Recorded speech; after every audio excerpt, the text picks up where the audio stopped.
Price God. இன்றைய தியானம் மத்தேயு 15:8 முதல் 20 வரை.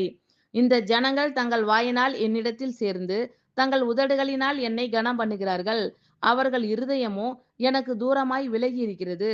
மனுஷருடைய கற்பனைகளை உபதேசங்களாக போதித்து வீணாய் எனக்கு ஆராதனை செய்கிறார்கள் என்று ஏசாயா தீர்க்கதரிசி நன்றாய் சொல்லி இருக்கிறான் என்றார். பின்பு அவர் ஜனங்களை வரவழைத்து அவர்களை நோக்கி, நீங்கள் கேட்டு உணருங்கள். வாய்க்குள்ளே போகிறது மனுஷனை தீட்டுப்படுத்தாது, வாயிலிருந்து புறப்படுகிறதே மனுஷனை தீட்டுப்படுத்தும் என்றார். அப்பொழுது அவருடைய சீஷர்கள் அவரிடத்தில் வந்து, பரிசேயர் இந்த வசனத்தை கேட்டு இடறல் அடைந்தார்கள் என்று அறிவீரா என்றார்கள். அவர் பிரதி உத்தரமாக, என் பரமபிதா நடாத நாற்றெல்லாம் வேரோடே பிடுங்கப்படும். அவர்களை விட்டுவிடுங்கள்.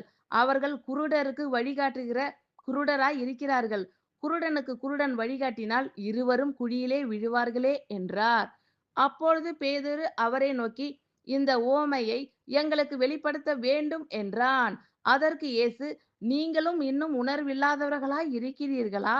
வாய்க்குள்ளே போகிறதெல்லாம் வயிற்றில் சென்று ஆசன வழியாய் கழிந்து போம் என்பதை நீங்கள் இன்னும் அறியவில்லையா?